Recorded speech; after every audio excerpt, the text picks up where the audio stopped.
Bismillahirrahmanirrahim. Assalamualaikum warahmatullahi wabarakatuh. Waalaikumsalam warahmatullahi wabarakatuh. Alhamdulillahirabbil alamin. Allahumma shalli wa sallim ala sayyidina Muhammadin wa ala alihi wa sahbihi ajma'in. Rabbi a'udzu bika min hamazati syayatin wa a'udzu bika min an yahdurun. Rabbi shrah li sadri wa yassir li amri wahlul 'uqdatam min lisani. Qalu subhanaka la ilma lana illa ma 'allamtana innaka antal alimul hakim. La haula wa la quwwata illa billahil aliyyil azim. Pada sehat ayah semuanya? Alhamdulillah. Ibu sehat Bu? Alhamdulillah. Beruntung kita masih disayang oleh Allah, masih diharapkan oleh Allah kita jadi orang baik, masih diharapkan kita mendapatkan ridho, mendapatkan rahmat, mendapatkan surganya. Tandanya subuh-subuh gelap-gelap datang ke rumahnya dalam keadaan gerimis, ngantuk, dingin. Itu bukan kemauan kita, tapi Allah yang gerakin. Tapi kadang kita nggak mau, lupa bersyukur. Seharusnya begitu nyampe ke masjid ini sujud syukur, atau selesai salat, atau nyampe ke rumah nanti. Karena Allah masih sayang sama kita. Tapi kalau Allah udah benci sama kita, nggak dikasih kesempatan itu. Allah berpaling dalam hidup kita. Tandanya apa? 5 waktu itu nggak dikasih kesempatan. Malas ke masjid. Kalau tuh sholat di rumah nggak khusyuk.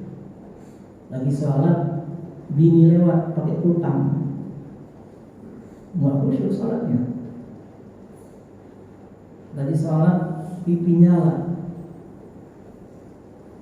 lagi sholat buru-buru. Kita beruntung kepada Allah, beruntung masih digolongkan orang-orang. Alhamdulillah.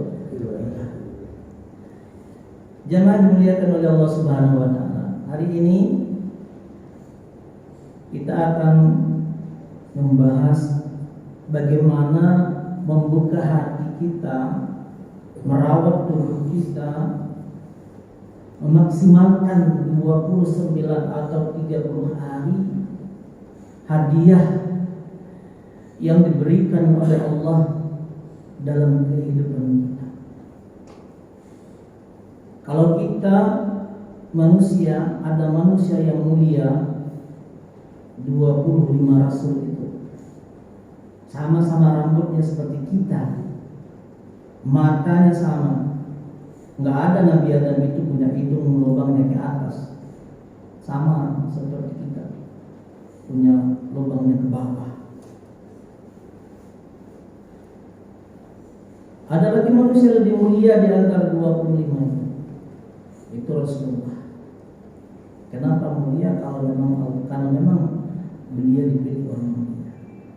Hari pun ada hari mulia, 7 hari itu, di antara 7 hari itu yaitu hari Jumat. Pasti ada keutamanya. Bulan pun sama, ada bulan yang mulia, yakni bulan Ramadan. Kita tidak membahas tentang hikmah bulan ampunan dan keutamaan Ramadan ini. Kita akan fokus pada satu kalimat yang dijanjikan oleh Allah di dalam surat Al-Baqarah 186. 183 Ramadan, ceritanya tentang puasa. 184 ceritanya juga tentang puasa. 185 ceritanya juga tentang puasa Ramadan. 186 itu bukan tentang Ramadan. 187 Ramadan lagi. Ada ayat yang di tengah-tengahnya ditaruh oleh Allah. Full ayat itu nggak ada tentang Ramadan. Ada apa itu? Nah, ini rahasianya.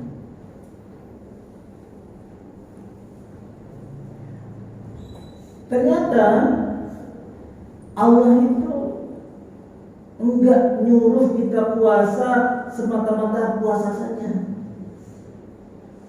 Allah suruh kita puasa, hai hambaku puasa kamu. Berarti Allah itu zalim sama kita. Itu nggak mungkin. Sudah siang hari kita lemah,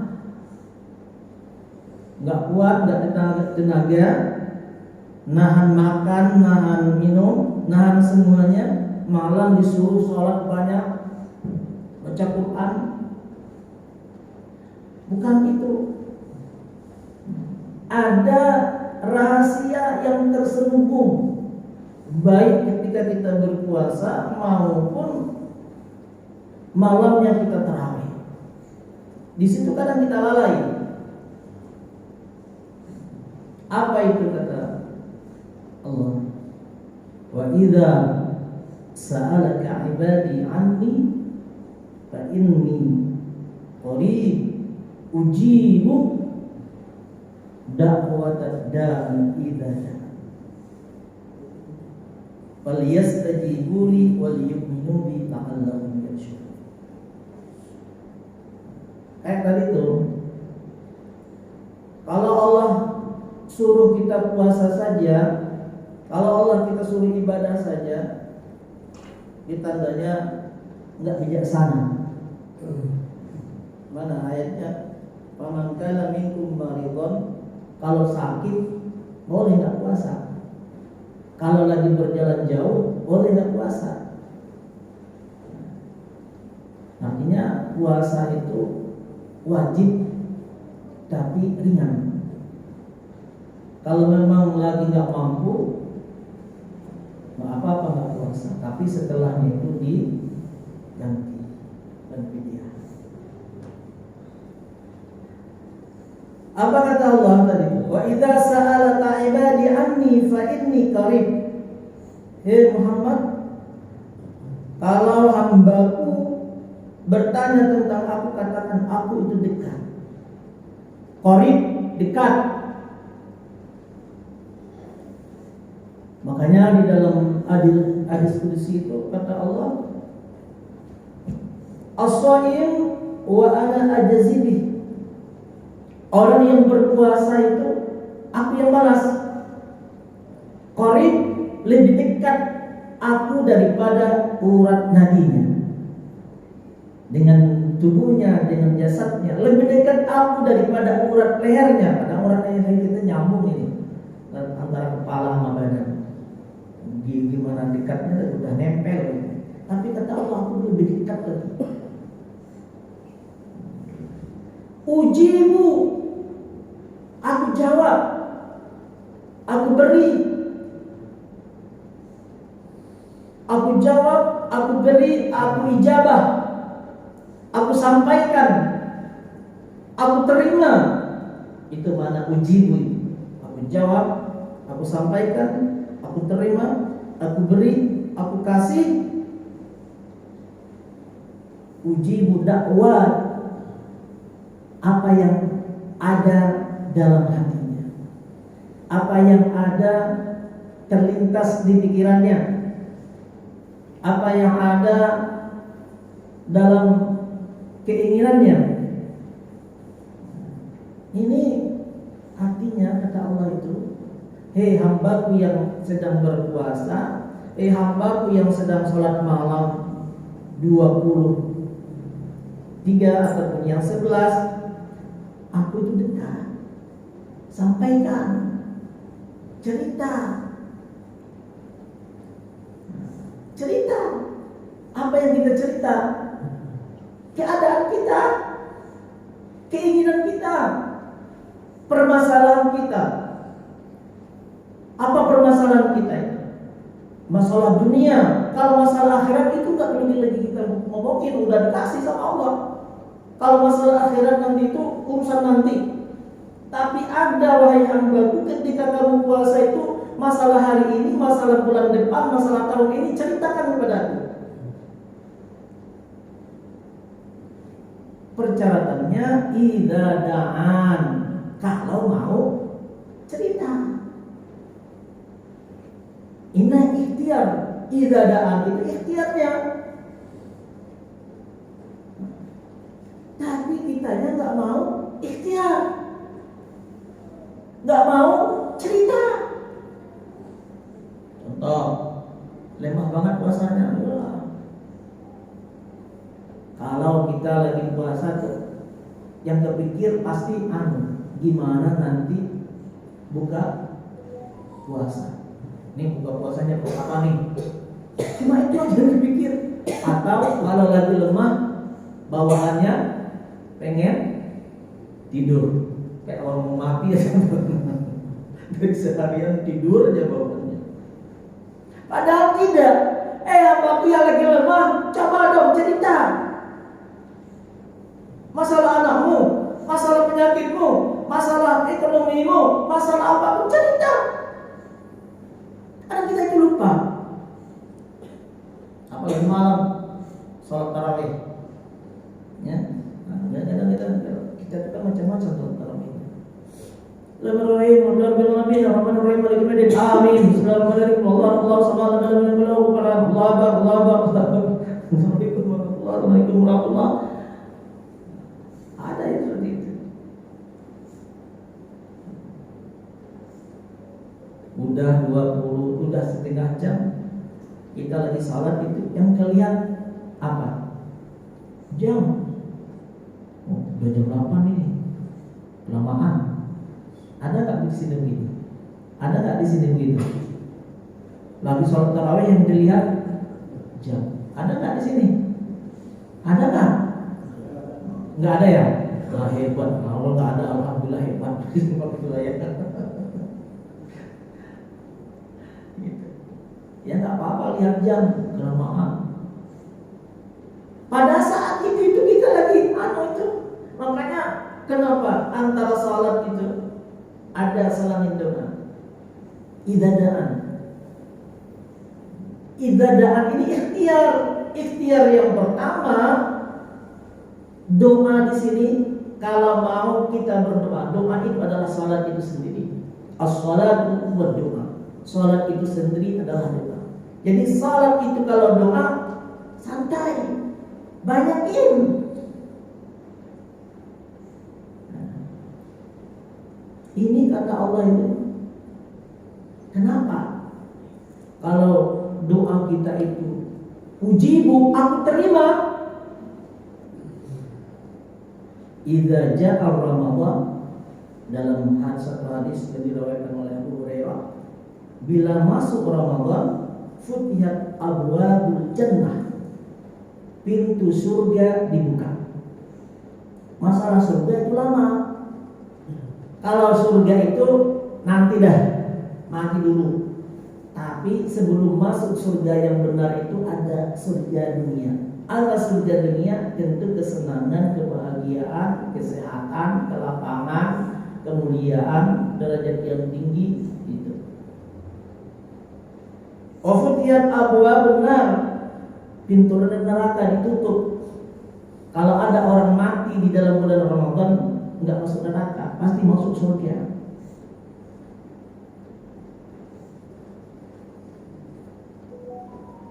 Wasufidatil syayatin, setan diikat.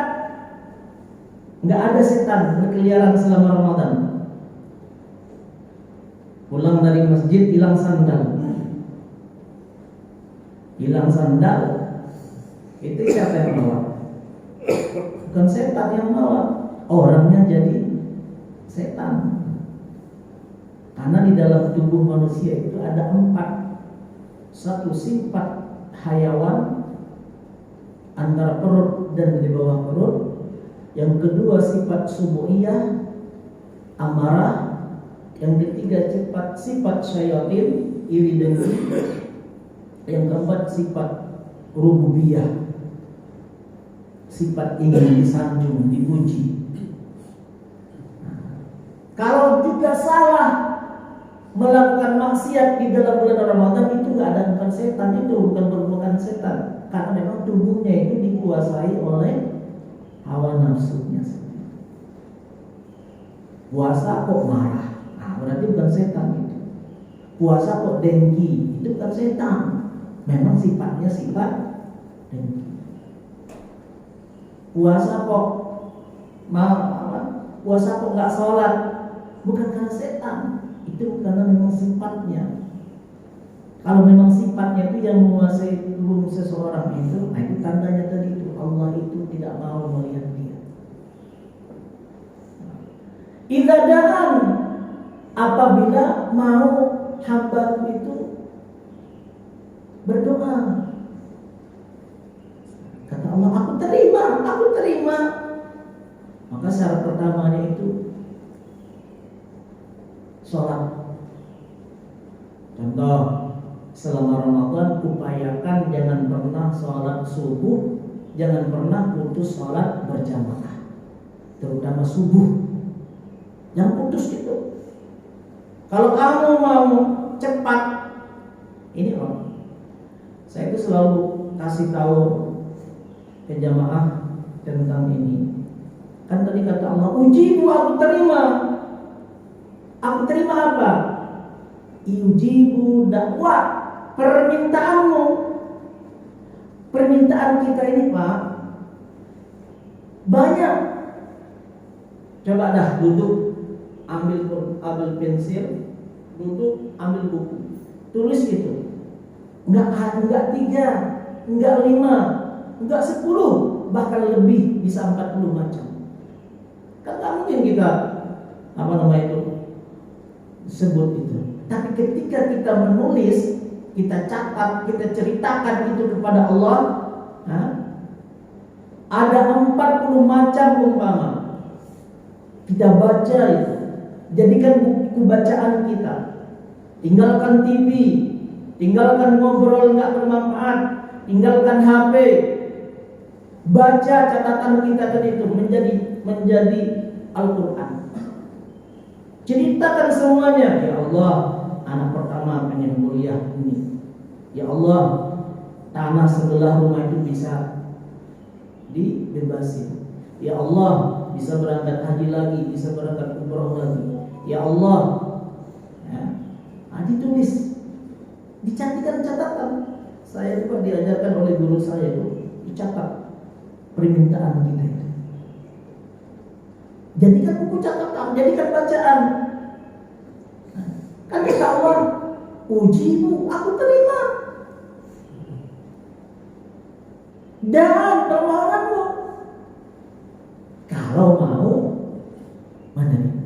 meminta. Tapi kalau nggak mau, kalau kita mau, permasalahan kita nggak malas-malasan. Kita bangun masjid, kita bangun yayasan, kita santun yatim. Kenapa kita kasih proposal sama donatur? Tapi ketika 29 hari ini api pintu langit dibuka oleh Allah, hambaku kirim proposal kepadaku. Catat Pak, taruh di atas sajadah, taruh di bawah, di atas, di dalam tas. Catatan kita dari itu, ya Allah, ini permohonan. Ada 40 macam, ada 50 macam. Kalau ada 40 macam saja, kalau ada 40 macam umpama, 5 saja diijabah oleh Allah, alhamdulillah. Ini udah terbukti Pak, udah terbukti. Yakinin itu. Ceritain sama Allah. Doa itu sendiri. Ya. Makanya tadi yang kedua itu adalah sholat. Upayakan sholat, tidak pernah putus sholat berjamaah terutama subuh. Lagi ke masjid berdoa lagi sebut itu. Kalau kita baca Subhana rabbiyal azim wa bihamdihi subhana rabbil azim. Itu di akhirat nanti dibalas sama Allah. Tapi kita selangit itu subhana rabbil azim wa bihamdihi. Ya Allah, ada urusan dunia hamba belum kelar ini. Ceritain sama Allah. Kira-kira dapat apa ini? Paham ya? Nah, kalau kita baca Bismillahirrahmanirrahim, alhamdulillahirabbil alamin, arrahmanirrahim, maliki yaumiddin, itu nanti dibalas pahalanya, keberkahannya. Tapi kita saling urusan dunia. Kata Allah itu urusan dunia, mau ceritain apa urusan dunia? Masalah anak, masalah pangkat, masalah jabatan, masalah popularitas, masalah ilmu, masalah ekonomi, masalah sosial, masalah penyakit. Ceritain kepada aku. Tapi kadang di kita itu lupa. Syarat yang pertama, idadaan kalau mau cerita. Maka ceritakan kepada aku. Idadaan ini. Yang kedua, baca Quran. Baca Quran, wahwa mahir, orang yang mahir baca Al-Quran, dia dapat 10. Dapat 10. Alif lam mim 10 di luar Ramadan. Di dalam Ramadan dapat 70. Alladzi yatata'ta, yang tak pandai bahasa Quran, enggak bisa baca Al-Quran. Bisa contoh, dia baca Yasa, benar apa salah itu? Dia baca Yasa, benar apa salah? Benar apa salah? Salah. Seharusnya Yasin. Kata Allah, yatata'ta, alladzi yatata'ta falahu ajran. Dia dapat 2 pahala. Pahala pertama dia baca, yang kedua pahala salahnya pun dia dapat. Salah yang bagaimana? Salah kalau dikasih tahu nerima. Ihdinas siratal mustaqim. Ihdinas siratal mustaqim. Ihdinas siratal mustaqim. Shad. Ihdinas siratal mustaqim. Ihdinas siratal mustaqim. Barakallahu azim. Tambah. Dikasih tahu. Ada enggak ini? Ada. Hah? Ada. Nah itu gak dapat. Tapi ketika dikasih tahu, nerima, itu dapat dari itu. Ihdinas siratal mustaqim. Gimana tadi? Si, bukan syiah. Nanti dapat. Iya. Nah, Kasih tahu ya. nah itu gak dapat itu. Memang baca Quran itu, tapi jangan juga kita terbawa narasi. Kalau baca Quran harus dapat maknanya, harus paham maknanya. Itu narasi sesat itu. Enggak juga. Al-Quran itu ada 5. 1, baca. Mau salah, mau benar baca aja. Kalau salah, tapi ada niat untuk belajar, ya tatak namanya. Dapat 2 pahala. Pahala baca, pahala salah dapat. Yang kedua yang mahir. Masalah enggak paham, enggak apa-apa. Yang kedua, setelah baca, hafalin. Kenapa kata Rasulullah, orang yang nanti di dalam surga itu derajatnya tergantung Al-Quran yang dia hafal. Dia dapat rumah, dia dapat kapling itu tergantung Al-Quran dia yang hafal. Ustaz cuma hafal ya berarti di pojok, paling pojok itu. Kontrakan yang paling pojok. Kalau hafal 30 juz, itu. Yang ketiga, setelah dihafal, dipahami, belajar atau baca terjemahannya.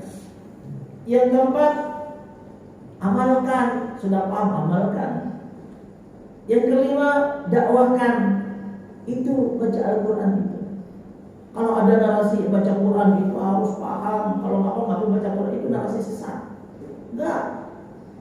Kalau saya nggak bisa paham, saya nggak bisa mendakwahkan, tapi saya amalkan. Saya nggak bisa mengamalkan, tapi saya pahami, saya pelajari. Saya tidak pelajari, saya hafal saja, alhamdulillah. Saya nggak bisa hafal, saya baca aja, alhamdulillah. Itu hebatnya Al-Quran. Ketika kita baca Al-Quran itu, jangan nanti baca Al-Quran, Sadaqallahul Azim. Udah, enggak. Kata Allah, doa.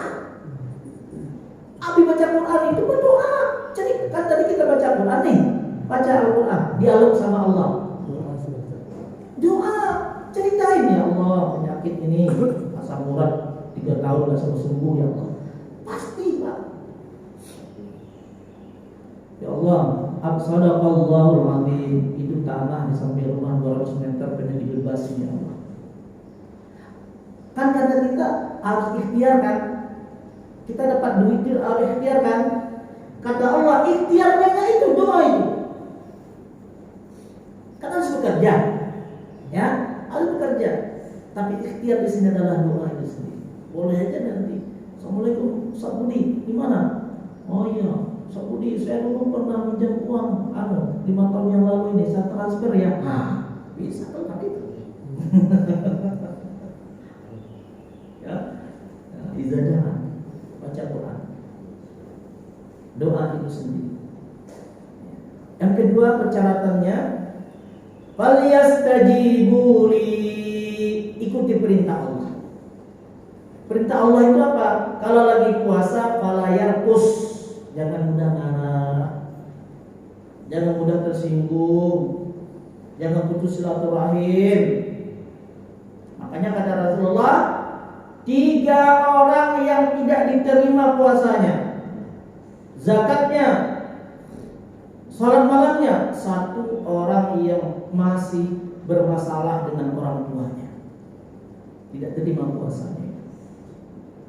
Nah, makanya kita itu, adat kita itu sebelum Ramadan itu ada ziarah kubur, ada rowahan, ya deh. Di sini ada rowahan belum? Ada rohan itu apa? Arwah. Arwah itu apa? Ngirim doa kepada mak, bapak, nenek, kakek kita. Terima kasih ayah, ibu, engkau telah melahirkan aku, membesarkan aku, membesarkan itu. Ini Fatihah, itu namanya. Cara kita berbakti kepada almarhum orang tua kita yang sudah wafat itu tadi, doain dia. Yang kedua, silaturahim kepada sahabat-sahabat orang tua kita. Cari orang tua kita dulu. Sahabat orang tua kita udah meninggal semua Ustaz. Nanya sama orang kamu, dulu emak saya, bapak saya, sahabatnya siapa ya? Oh, si Anu udah meninggal. Anaknya siapa? Enggak ada. Ada nggak cucunya?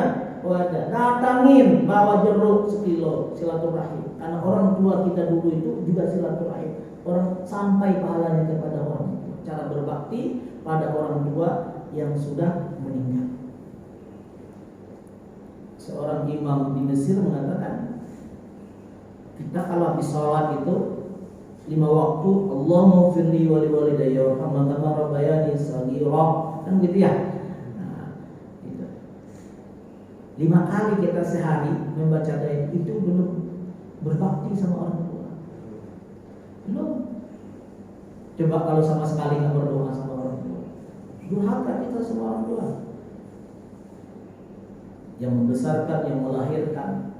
Apalagi beruntung Pak, rumah kita itu, kalau rumah kita itu merawat orang tua. Saya pinjam bahasa Buya Yahya, kata Buya Yahya, kalau dia punya anak, saudara 5 orang, ada 1 yang sangat sayang kepada ibunya, pasti yang 1 ini mulia, kaya raya, terhormat, sukses, sehat, bahagia, dibanding anak-anak yang lain yang tidak pernah memperhatikan orang tua. Sepanjang bahasanya Ustaz Abdul Samad, kata Ustaz Abdul Samad, jadikan ibumu seperti raja, maka rezekimu juga seperti rezeki raja-raja. Makanya kenapa kita sebelum puasa itu ada rowahan, ada kirim Fatihah, ada kuburan, itu tadi itu supaya puasa kita itu mudah.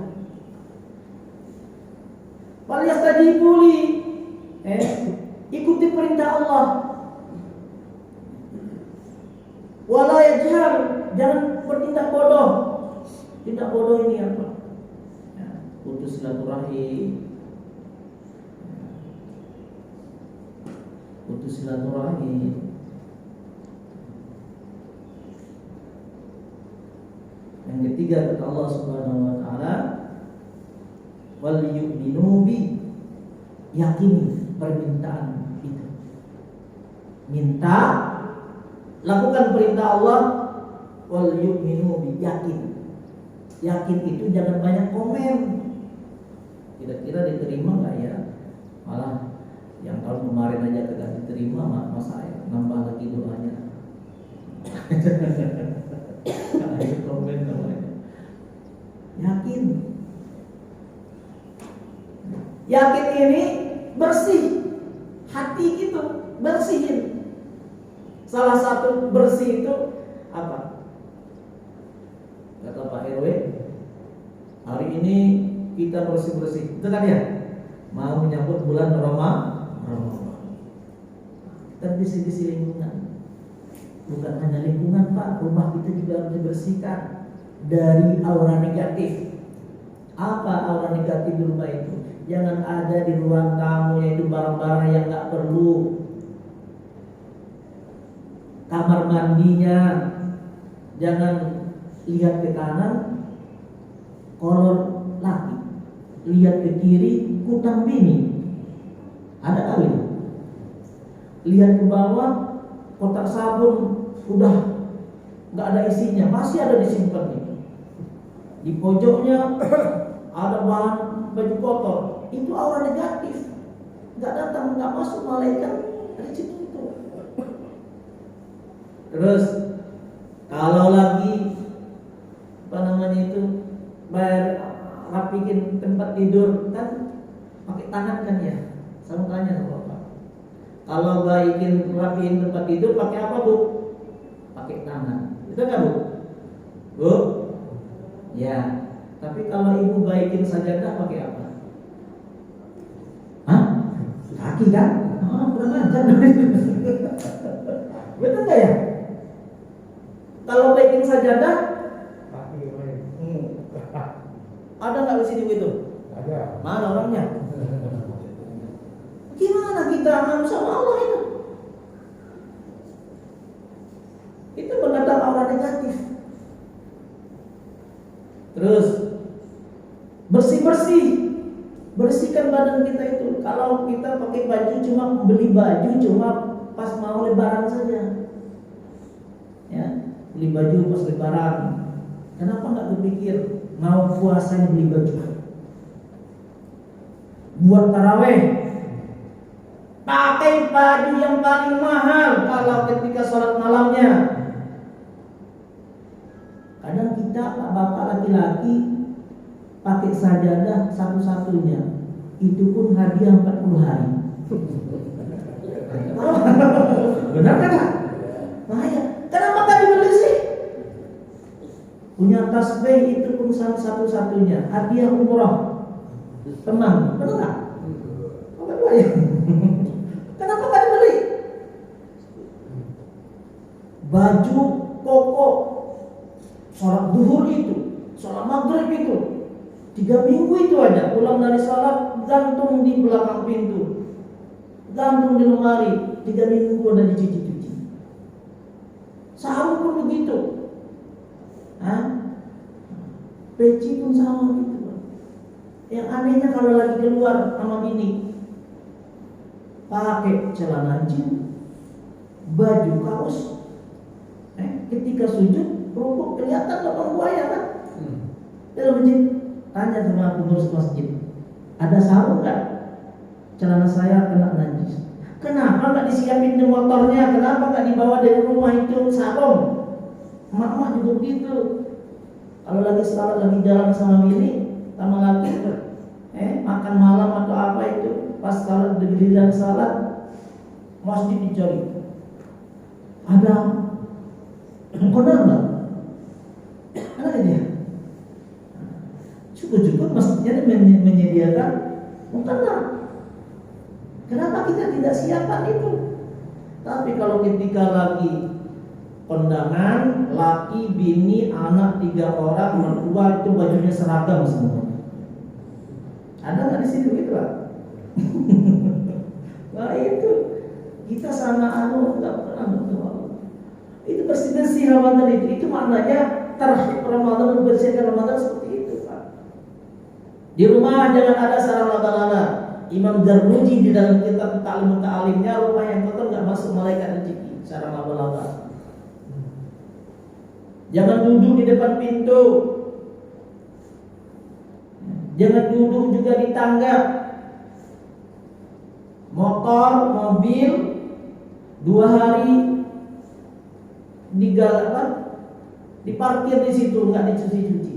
Itu mendatangkan aura negatif. Ada nggak sih gitu Pak? Motor 3 hari nggak dicuci, mobil nggak dilap-lap, itu mendatangkan aura negatif itu. Sampah nggak di depan rumah nggak disapu, nyapunya terbang maghrib, nggak boleh nyapu di maghrib, nggak boleh, mendatangkan kefakiran. Kalau nyapu itu pas pagi, kecuali kalau mudarat, misalnya habis hajatan, habis tahlilan, ini bolehlah nyapu di malam hari. Yang nggak boleh itu ada waktu di siang hari nyapu, tapi dia nyapunya di malam hari, itu mendatangkan kefakiran, kata Imam Zarnuji.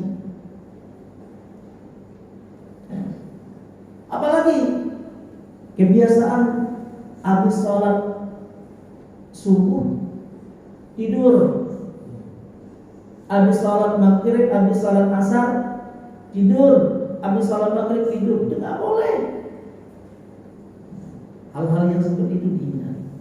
Paling minubi, yakinin, bersihkan. Paling ini yakin, bersihkan hati kita, bersihkan lingkungan kita, rumah kita dan itu. Karena yang masuk ke rumah kita itu adalah tamu yang agung, namanya Ramadan.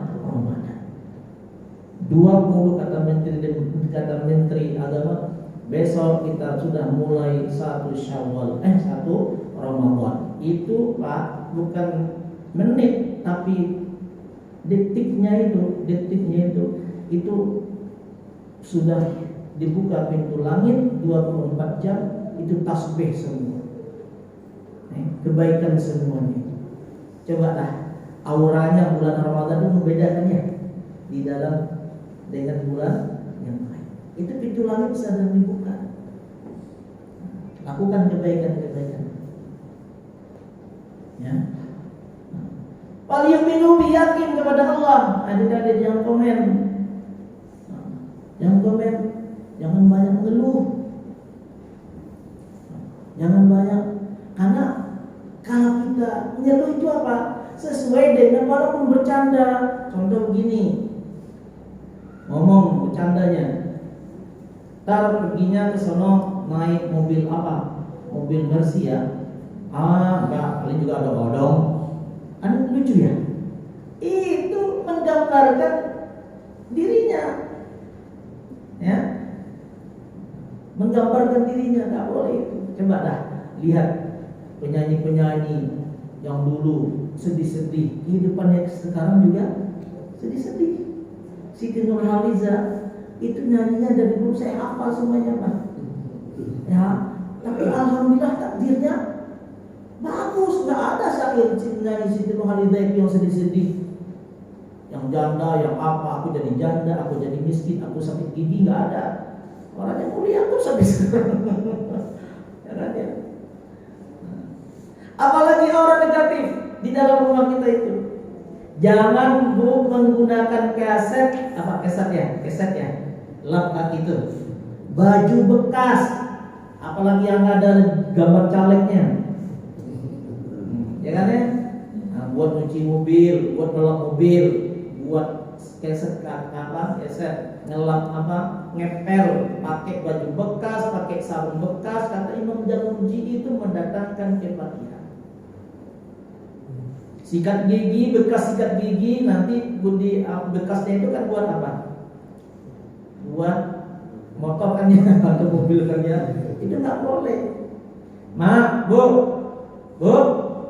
kalau ibu punya apa namanya itu panci, yang kupingnya sudah copot sebelah, buang. Masih ada di rumah? Ada. Itu mendatangkan kefakiran, Pak. Apa jawabannya? Sayang. Kenapa nggak dibuang jawabannya, Pak? Sayang. Berarti kita menganggap diri kita ini miskin. Gak boleh itu. Karena kita kenapa kan dibeli itu yang baru? Sisir yang sudah apa namanya itu? Ompong. Ada nggak di rumah? Cermin yang sudah retak masih digunakan kan? Cermin itu udah retak masih ada kaca. Buang, Pak. Itu dibuang.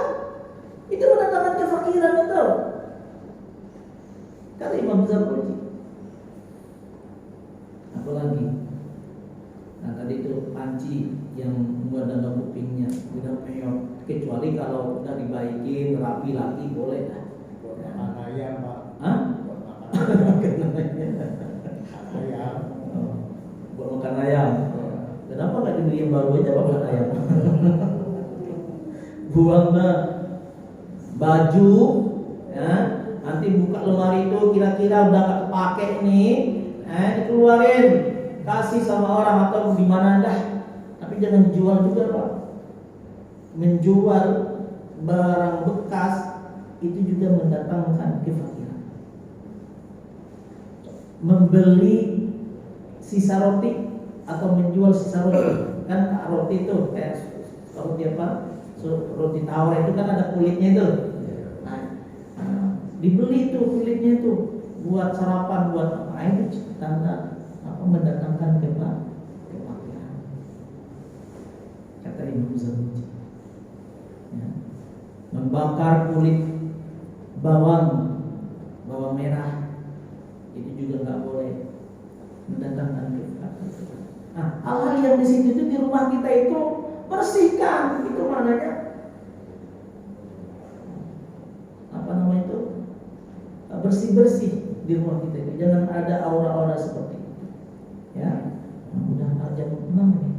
Ada pertanyaan. Masih banyak soalnya. Ini intinya gimana, Pak?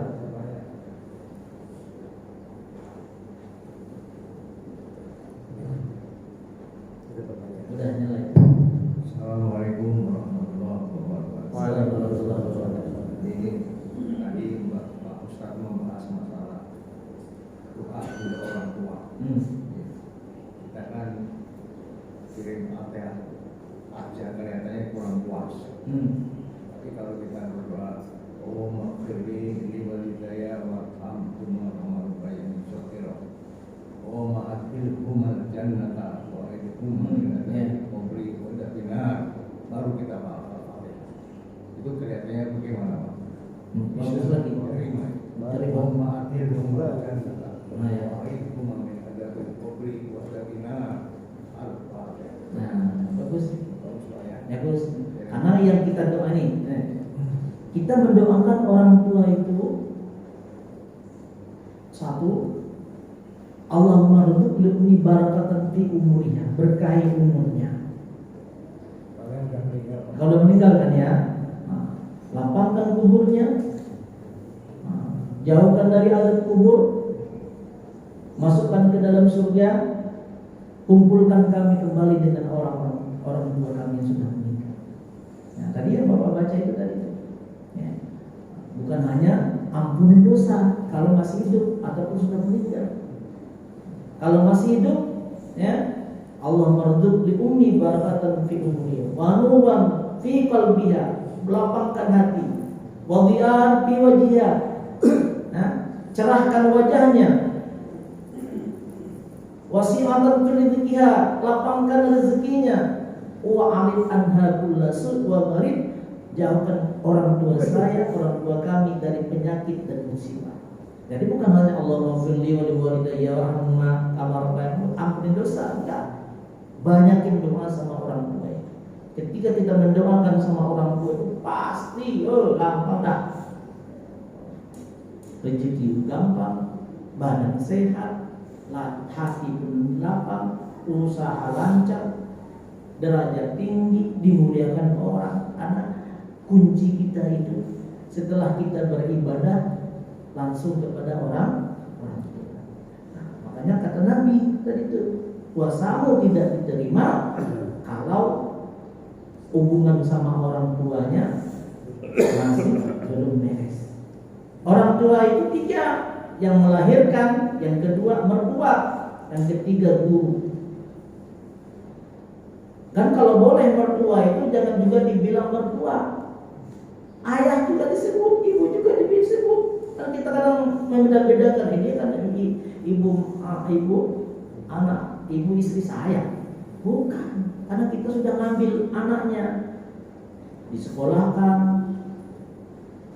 ya, umur dari melahirkan sampai umur 25 tahun, nggak pernah ditampal, nggak pernah dimarah sama orang tuanya. Ketika kita ambil anaknya, bahkan kita sakiti anaknya, kan kita hubungan sama orang mertua kan terlalu. Makanya orang tua mertua itu sama seperti orang tua kita sendiri, jangan dibeda-bedakan. Dan seorang perempuan ketika suaminya memperhatikan ibunya, yakinlah itu istri adalah istri yang sangat disayang oleh suami. Kenapa? Karena ibunya saja juga diperhatikan, apalagi istrinya.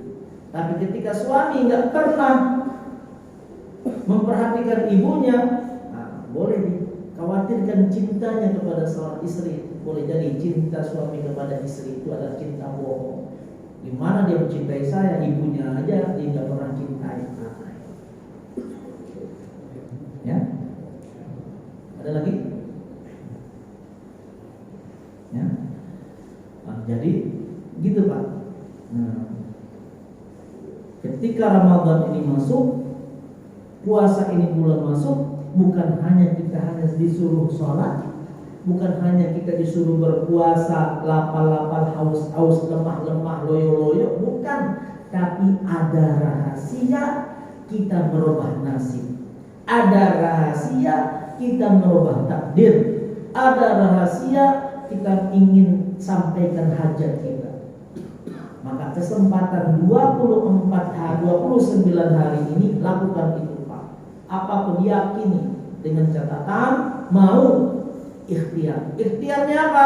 Puasa itu sendiri. Ikhtiarnya apa? Salat. Ikhtiarnya apa? Berdoa. Yang kedua, fal yastajibu li, lakukan perintah Allah. Kalau itu perintah Allah, suruhan Allah, kewajiban, lakukan kewajiban. Kalau itu larangan, jangan dilakukan. Yang ketiga, wal yu'minu bi, kemudian yakini. Jangan banyak mengeluh, jangan banyak komen, jangan banyak buruk sangka. Karena kata Nabi, ana bi dhanni abdi, aku bagaimana sangkaannya, aku bagaimana ucapannya, aku bagaimana prasangkanya. Prasangkanya, omongannya baik, mulia, pasti mulia. Prasangkanya, omongannya lemah, miskin, kere, terhina, pasti sakit. Yang sakit terus. Contoh ketika kita anak-anak kecil lagi lari-lari, anak-anak kecil lagi lari-lari, jangan lari nanti jatuh. Pasti jatuh itu anak. Karena kita ngomongin jangan lari-lari nanti jatuh. Ya lagi habis lari-lari, selesai lari-lari, jatuh. Itu kan ya, jangan lari-lari nanti jatuh. Ya bisa lari masih jatuh dia. Karena kita omongin omongan yang salah. Tapi ketika anak lari-lari itu, ya saya kalau udah bisa lari-lari ya. Percayakan pada diri kita, ini kemampuan diri kita ini. Orang lain bisa, kenapa saya tidak bisa? Orang lain bisa, berarti saya juga bisa. Insya Allah. Mudah-mudahan Allah cukup satu menit. Mudah-mudahan Allah berkahi kita semua. Mudah-mudahan kalau nanti Bapak berdoa, jangan doain saya.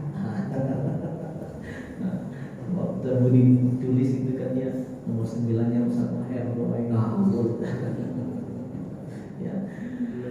A'udzubillahi minasyaitonir rajim. Bismillahirrahmanirrahim. Alhamdulillahirabbil alamin. Allahumma shalli ala sayyidina Muhammad wa ala ali sayyidina Muhammad. Allahumma inna nas'aluka ilman nafi'an wa rizqan wasi'an wa 'amalan mutaqabbalan. Allahumma aghnina bil 'ilmi wa zayyilna bil hilmi wa akrimna bit taqwa wa jamilna bil 'afiyah warzuqna rahmatan min ilhamil malaikatil muqarrabin ya arhamar rahimin. Rabbana atina fid dunya hasanah wa wa ala alihi wasallam. Walhamdulillahi rabbil alamin. Subhanakallahumma wa bihamdika asyhadu an la ilaha illa anta astaghfiruka wa atubu ilaik. Assalamualaikum warahmatullahi wabarakatuh.